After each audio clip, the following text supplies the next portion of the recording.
Hi, and welcome. Thank you all for joining us. This is Witness from the Border. This is a dispatch of what is happening from the ground. My name is Jorge Palacios Jr., and I'm so happy to be joined by Zoe Martins from the Kino Border Initiative. Zoe, thank you so much for being here. Yeah, of course. Thank you everyone for tuning in, and we have a lot to talk about today, so happy to be here. We do, in fact, have a lot to talk about. Um, so, we're talking about the end of Title 42, which as many of you know that are tuning in, is this policy that has been in place since March of 2020.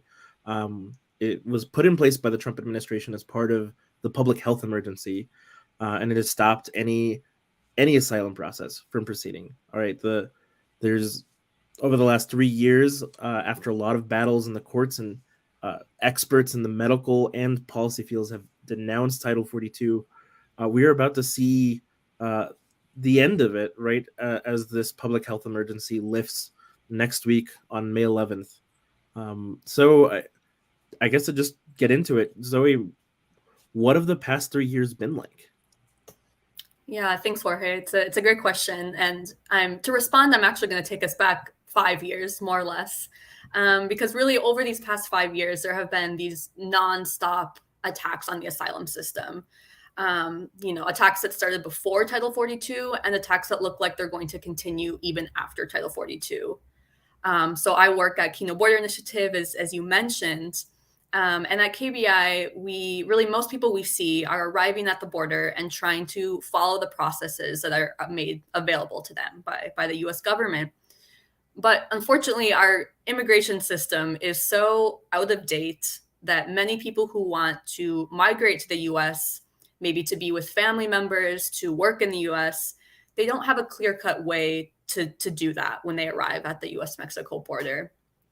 But today we're going to be talking more specifically about folks who are seeking asylum and seeking protection. And it's important to point out that seeking asylum is protected by both US and international law. It's something that we might be kind of surprised to remember after seeing all these nonstop attacks on the asylum system. But I want to start there that seeking asylum has been recognized as a right since the 1951 Refugee Convention. And the US signed on to this convention right after World War II and the Holocaust occurred. And part of this came from the fact that during the Holocaust, the US received, boats full of people who were fleeing parts of Europe and sent many of these boats back to the countries that they were fleeing persecution and death. And so, kind of in a response to that, the US and the global community really said, we need a system that will protect people, that will prevent them from being sent back to their homes where they might face persecution, their lives or freedom might be at risk. But despite this being an internationally and nationally recognized right, there have been these nonstop policies trying to make the asylum process as difficult as possible, closing the border to people who are fleeing from danger and persecution and preventing them from starting this process. So at Kino, we talk with hundreds of people every month who arrive at our migrant aid center and are trying to navigate these policies at the border.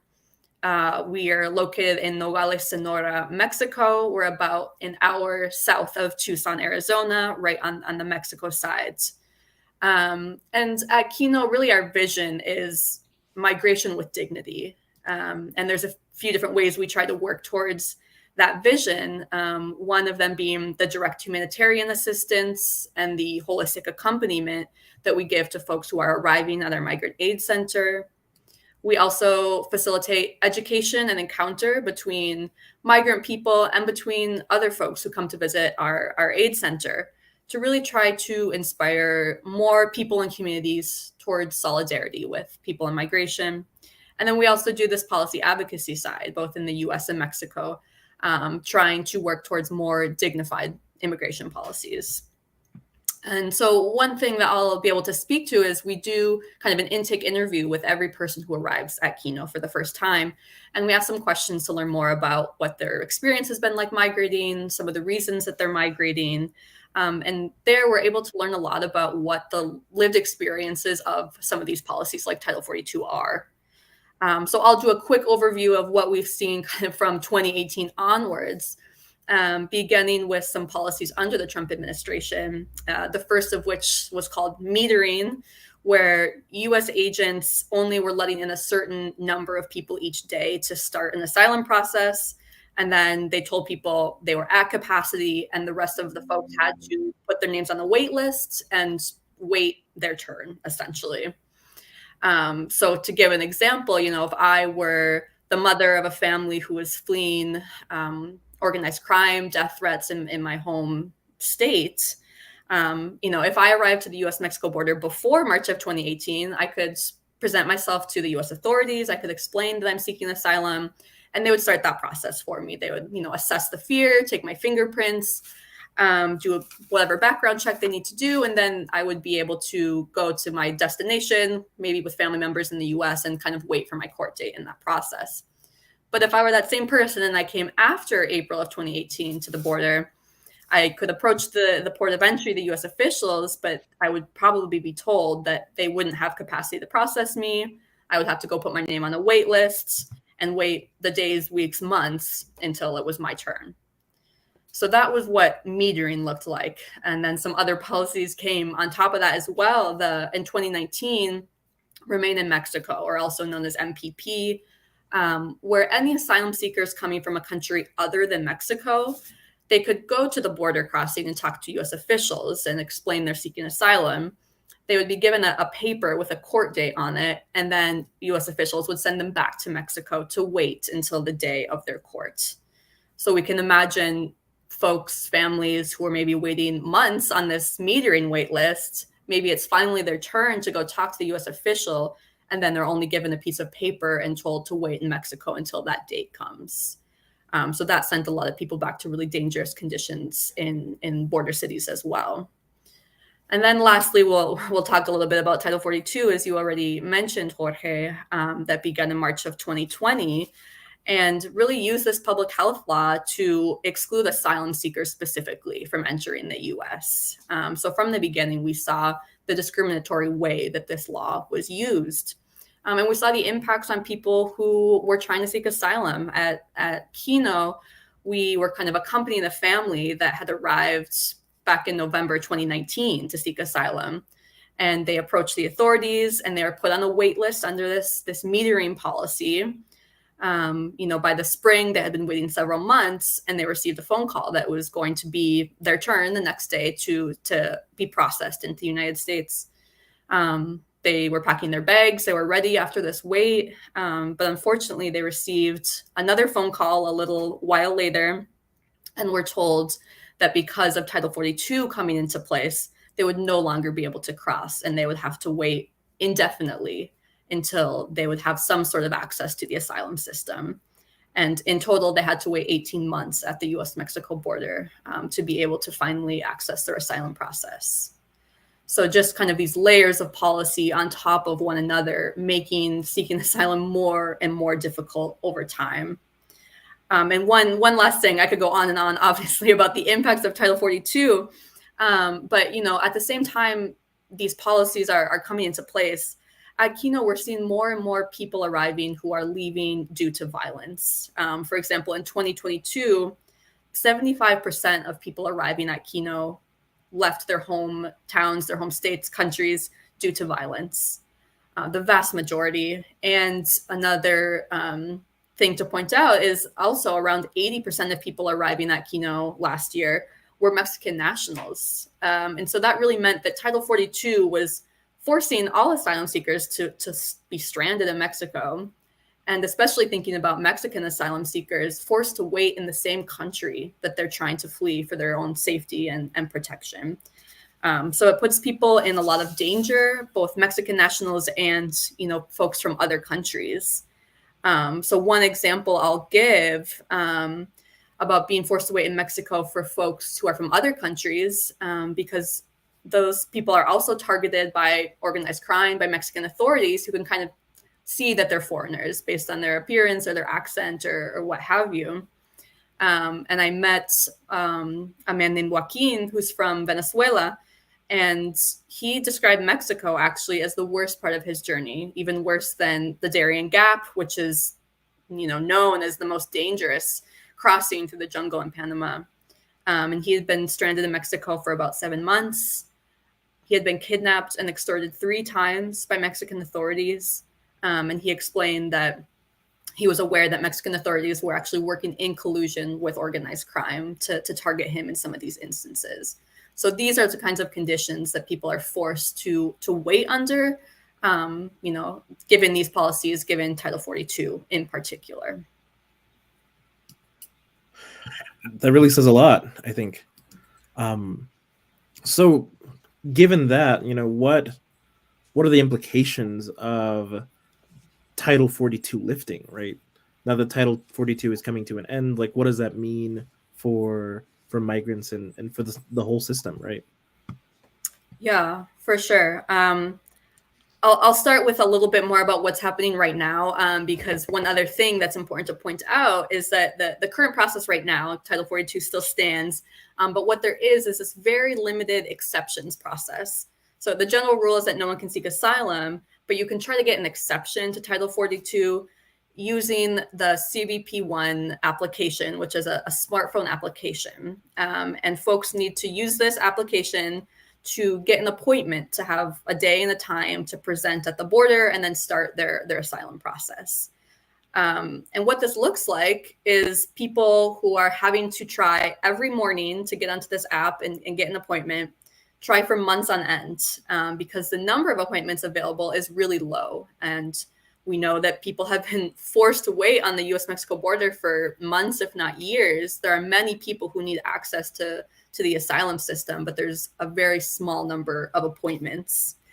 So that's what we're seeing right now, are folks trying to use this application to get an exception to Title 42, but we've seen how unfair and inequitable the CBP-1 application is, because the app requires people who are fleeing violence, fleeing persecution, to sit down and make an appointment. And most people don't have the luxury to kind of plan ahead to choose a date and a time. We're talking about people who are fleeing for their lives, for the lives of their children.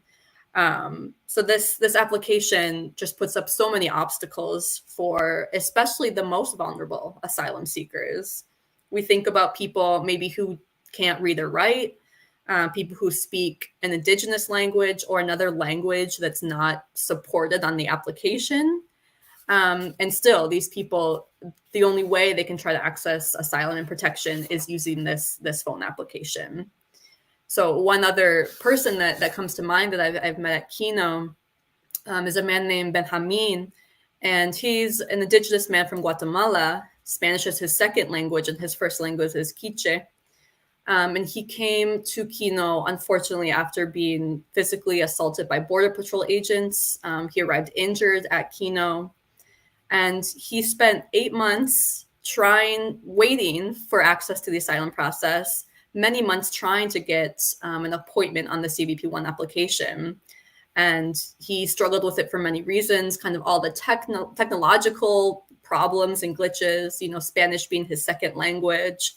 And he had to spend thousands of pesos, $130 to buy a smartphone that would be able to download this application. So we just see so many inequities based on the CBP-1 application.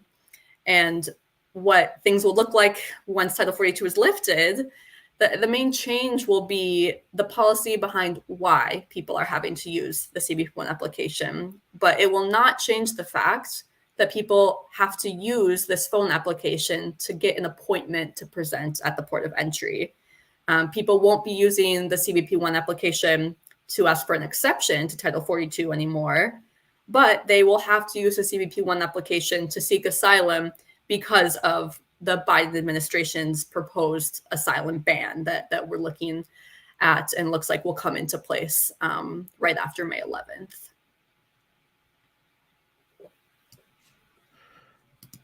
Wow. I think, yeah, the CBP1 app is something that we are somewhat familiar with, right? But just knowing that that's going to continue, and the change of its purpose is really disheartening. I think we have a testimony of someone from KBI, so I think now is a good opportunity to listen to the voice of that person. That sounds great. Thank you.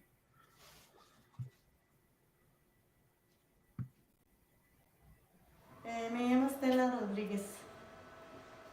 Vengo de Guatemala porque vengo por persecución, porque allá es muy difícil estar, pues, porque mucha persecución, mucha discriminación.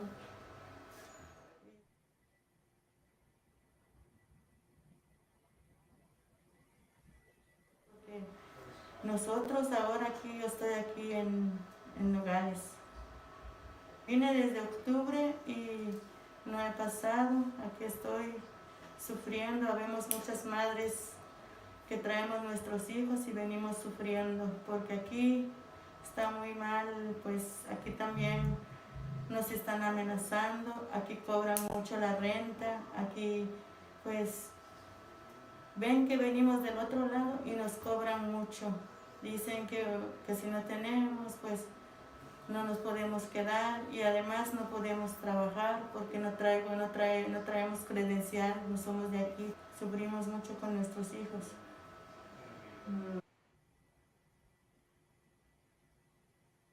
Desde que se abrió el CPB1, pues yo he intentado entrar ahí, pero casi vemos muchos que intentamos entrar ahí, pero no da, aparece error, aparece no hay cupo para una persona, no hay cupo para 3, y ahí vamos, pues no entra, cuesta mucho, con esta aplicación estamos sufriendo tanto porque no entra.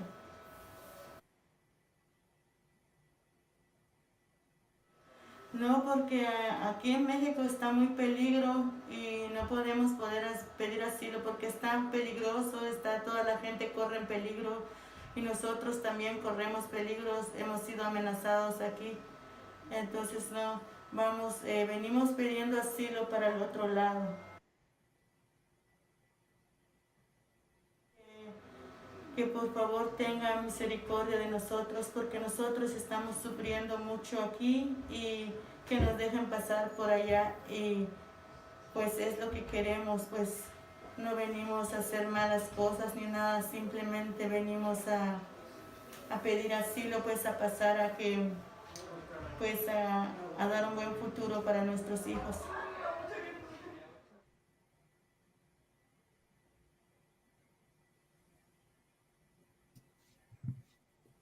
Well, that's a very telling testimony.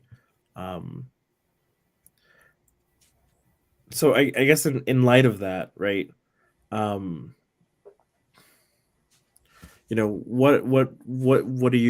reflections do you have, Zoe? Right? What, now that Title 42 is lifting, right? What does this really look like?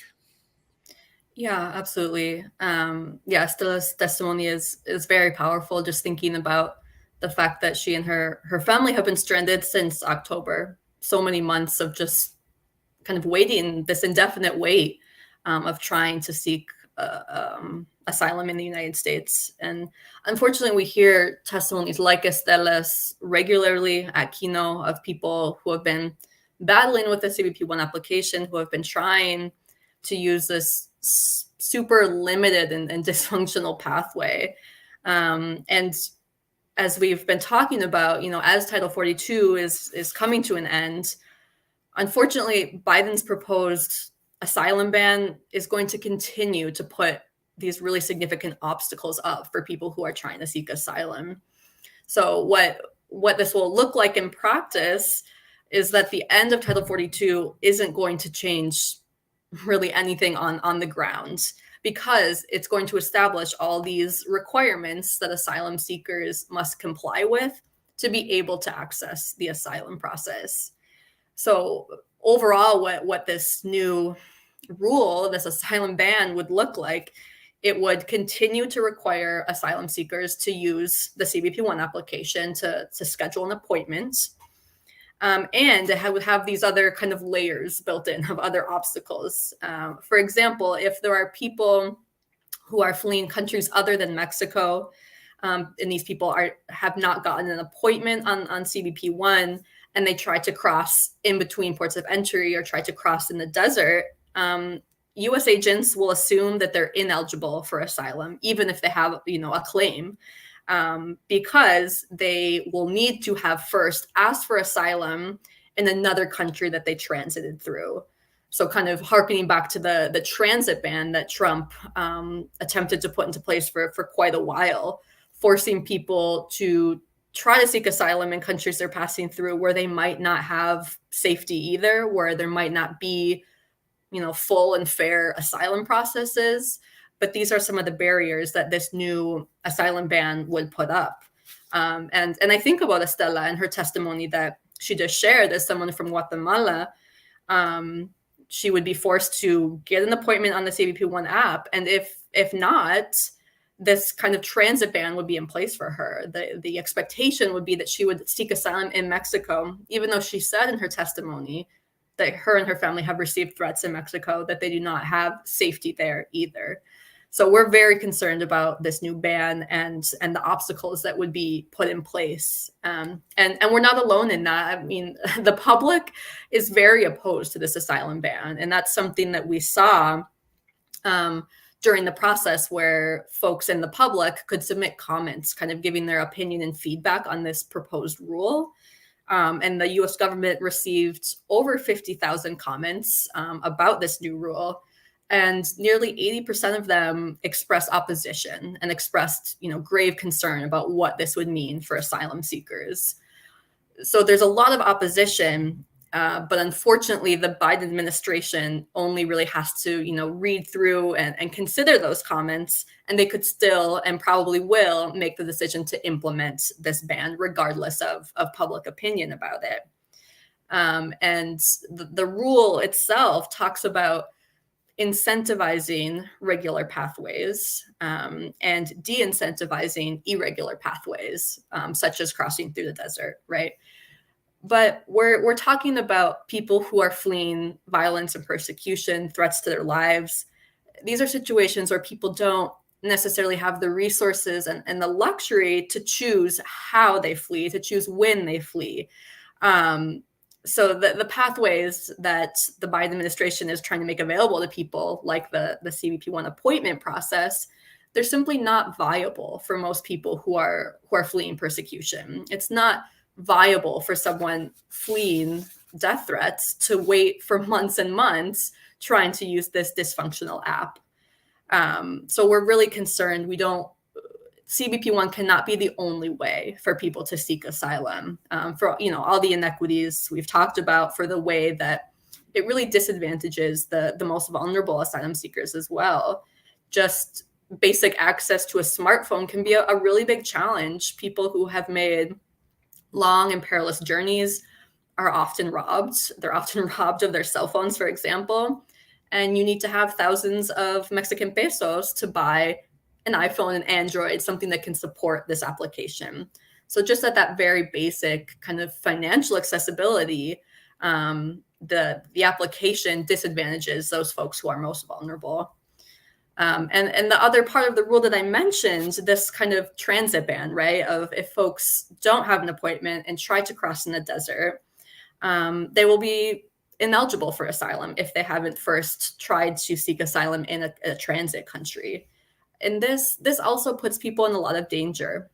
Just thinking about Mexico as an example of a transit country, people coming from other parts of Central America, South America, cross through Mexico. But there isn't a completely full and fair asylum process in Mexico for people to use. The Mexican government's asylum processing agency the acronym is COMAR, so we'll call it COMAR. They're unfortunately very under-resourced for the amount of asylum applications that they've been getting over the past many years. There are not asylum agents from COMAR present along all of the border. They're not present in all of Mexico because there's not enough resources. And in those locations, the Mexican government actually relies on Mexican immigration, the enforcement wing, to do these asylum interviews. So we can think about how that would not be a fair process if you have to sit down and have an interview with, you know, the equivalent of, say, ICE in the United States, who's in charge of immigration enforcement, in charge of removal. That should not be the person doing an asylum interview. But that's what this process would look like in many parts of Mexico, for example. And we also know that there's not a lot of safety for migrant people in Mexico. There are unfortunately many examples of systemic discrimination and persecution by both organized crime and by Mexican authorities against people who are migrating.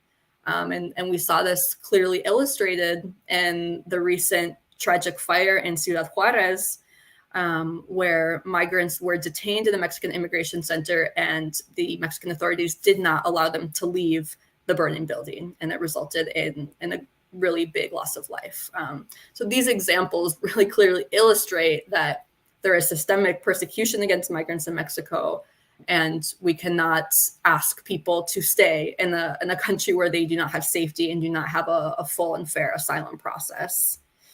So, you know, taking all of these things together, as we see, it's really, really sad and tragic that the end of Title 42 isn't going to change this current system. It's not going to change these obstacles that are in place for people seeking asylum.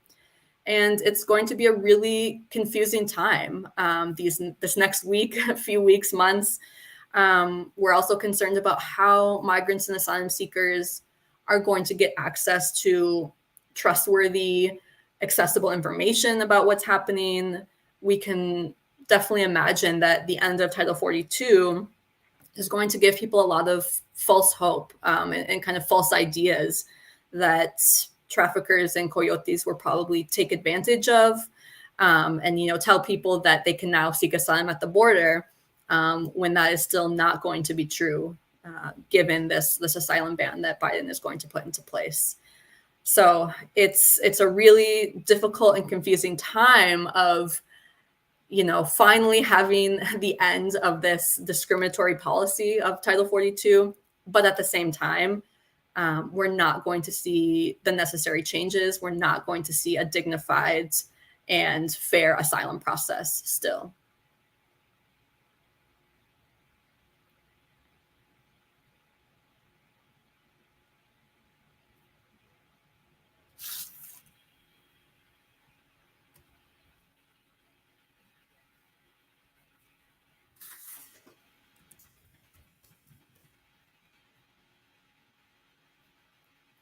Okay, I think we're having trouble hearing you. Apologies. Yeah, I think obviously this is not a good situation, but it is good that we are, you know, talking about this. That being said, you know, what is the thing that people should, you know, take with them from this webinar? What should people know about, you know, we've discussed a lot, and the, you know, Title 42 is, and the ramifications of its ending, it can be hard to sort of understand, right? There's just so many factors of how this affects asylum. So, you know, what should people know about the reality of the end of Title 42? What should people take with them from this webinar? Yeah, absolutely. It's, like I said, it is a very confusing time. These past 5 years have been just nonstop attacks and trying to figure out what is really happening with the asylum system. So just to kind of reflect on what we've been talking about, I would say a few things. First, you know, Title 42 has been in place for nearly 3.5 years now, and that has been 3.5 years too long, right? That this policy was used to discriminate against asylum seekers from the beginning, and it never served a legitimate public health interest. So I want to start there, that Title 42 needs to be lifted. It has been here for 3.5 years too long. But at the same time, we can't celebrate yet where we're at with the asylum system. We do not yet have restored access to the asylum process as we should. And that is because of this asylum ban that will come into place as soon as Title 42 is lifted. And as I mentioned before, the reliance on this CBP-1 application is a grave injustice. CBP-1 cannot be the only way for people to seek asylum, because it's not accessible, it's not equitable, it's not available to people who are the most vulnerable, and it's discriminatory. So this cannot be the solution to the asylum process. We cannot rely on CBP-1 as the sole way to access this process. And I'll also take advantage to point out a few other, well, really one other obstacle that the Biden administration also wants to roll out. You know, this is a long rule that has been written up. We're going to see the final version soon, but there are many obstacles built into this rule to make it as difficult as possible to seek asylum and to navigate the process. So one other example I'll just bring up that we haven't mentioned yet is this idea of putting people through fast-tracked credible fear interviews. So people who are seeking asylum, one of the first kind of steps in the process would be that they need to have a credible fear interview. And US agents sit down and ask some kind of preliminary questions about why they're seeking asylum, what the situation is in their home location. And asylum seekers would have to pass this interview to kind of move on in the process. The agents are trying to figure out if the fear they have is credible, is believable, if the persecution they're talking about is actually likely to happen. So that's what they're trying to figure out in this interview. And what the Biden administration has already started doing, they want to fast track this process, make it as fast as possible, which has a lot of negative implications for due process, for having a full and fair asylum process. What would happen, and it has already started to happen for some folks, these interviews would take place within 1 to 2 days, 24 to 48 hours after arriving to Border Patrol custody. So super fast. You've, been through a really traumatic experience of fleeing your home location. Kind of as soon as you get there, you're put in custody, a short-term detention center. And within a day or 2 days, you're having to have this interview. And that interview is going to happen within this detention center, within Border Patrol custody.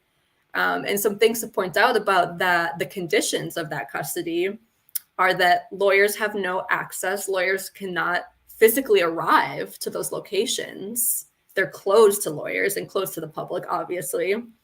And the conditions are deplorable. I mean, we've heard for many years about the conditions in these kind of short-term detention centers with insufficient food, insufficient access to showers, to hygiene products, things like the lights aren't turned off at night. So how can you actually get a night's sleep if, the next morning you have this really important interview you have to do? And you have really limited access to a lawyer. It could only be kind of through a phone call. They couldn't actually come in person. And, in these conditions that are traumatizing and undignified, that's where you're expected to do this interview that's going to determine if you can move forwards in the asylum process or not. So this idea of kind of fast tracking these interviews is just one other example of all these obstacles that this new asylum ban would put into place. And so we're obviously a long ways still from having a dignified and fair asylum system. The end of Title 42 is long due, but this cannot be the end of the fight for a dignified asylum system. That's very well said. So the feeling that I have in having this conversation, right, is I think the feeling that a lot of people have, right? What can I do? What can we do? What sort of actions can we take collectively to help in any capacity? So yeah, what are some next steps that people can take? Yeah, that's a great question.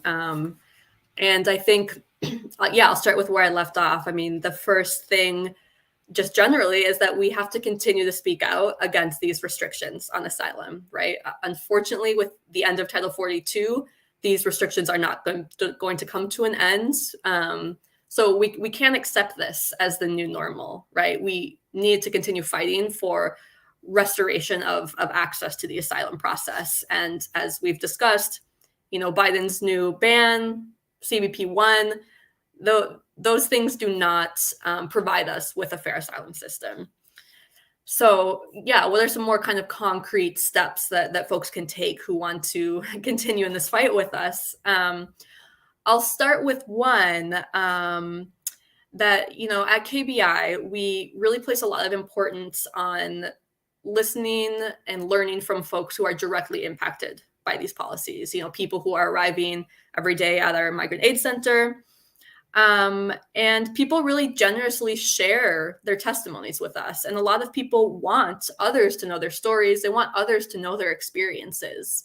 And so one way that anyone can do this from wherever you are located is to read one of the testimonies of people at Kino that we have on our website, and will be linked in the video description. And we have some testimonies available there that you can read through.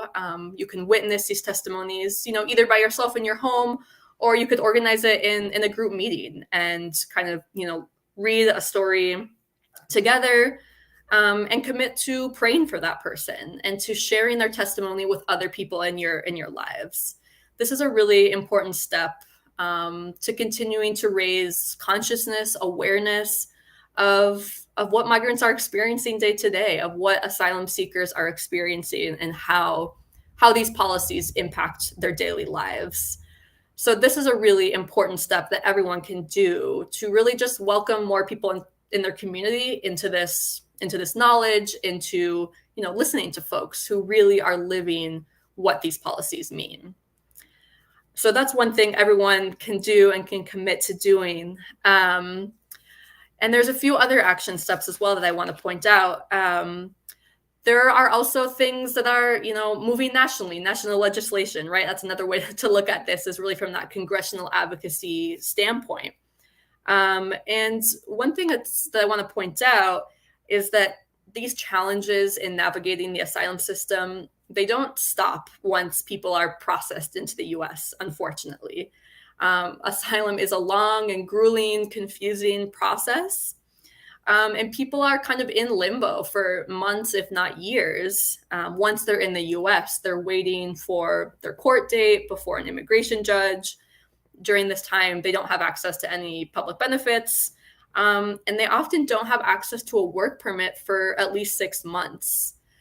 So this puts people in a really difficult situation of what do you do while you're in this limbo? How do you provide for yourself and for your family?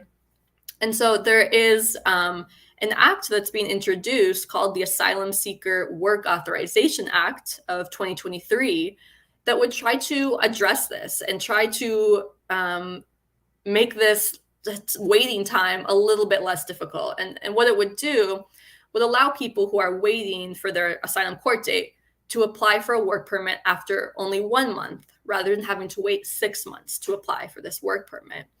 And it would allow people to provide for themselves. It would, allow local businesses to employ people who probably have some great work experience and could contribute to that local community.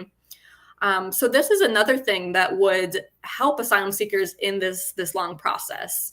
And so folks can reach out directly to their members of Congress, to their representatives and senators, and encourage them to express their support for this and encourage them to sign on to this Work Authorization Act, for the reasons that we just talked about, of making this system a little bit more equitable, a little bit more dignified, that people could provide for themselves while they're waiting for their court date. So that's one other kind of concrete example of something that's out there, an act that's in the works, that we can all call upon our elected officials to support as well. And one other idea that comes to mind as another kind of more concrete action step is thinking about people who are going to continue to be arriving to Kino, in these weeks, in these months. And unfortunately, they're going to arrive and be faced with these obstacles that we've been talking about, namely, having to use the CBP-1 application. So one thing that we can also do is try to increase people's access to smartphones to just be able to use the CBP-1 application, because people arrive without phones. People don't necessarily have the financial ability to go and buy one. So, while CBP-1 is a really insufficient step towards restoring asylum, we also want to try to help as many people as possible to be able to use what's available. So at Kino, we're always accepting donations of smartphones that we can help distribute to folks who are arriving in Nogales and who don't have their own smartphone. And this is just one small way to try to respond to the inequity of the CBP-1 application. And so we have also on our website and on a slide kind of some the prerequisites for what kind of phones can use the CBP-1 application. But, a long list of, iPhones, Androids that you might not be using anymore, you might have in your home and don't know what to do with. We will happily accept those donations at KBI and get those phones to people who are arriving and need access to a smartphone.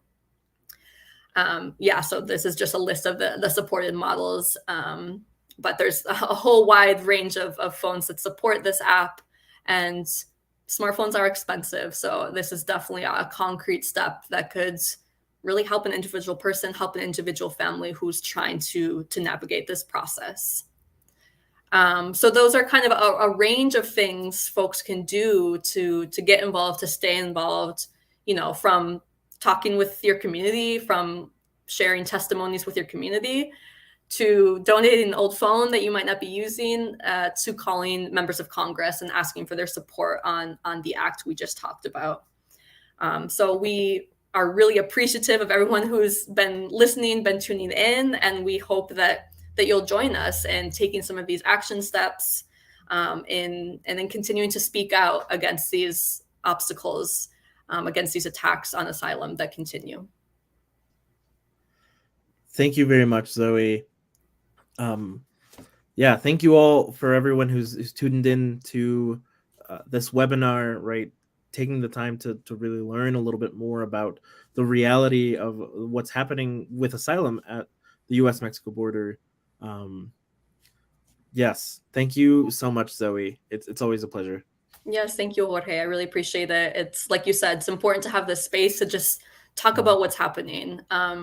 Unfortunately, there's not a lot of good news still, but we need to be knowledgeable about this and be able to continue speaking out about what the reality is, about what the end of Title 42 is really going to mean. So very appreciative for the space and for everyone who took the time to tune in with us. Most definitely. Well, thank you. Thank you for everyone that's tuned in. Hopefully we'll see some cell phones sent to KBI soon. A big shipment. Yes, that would be great.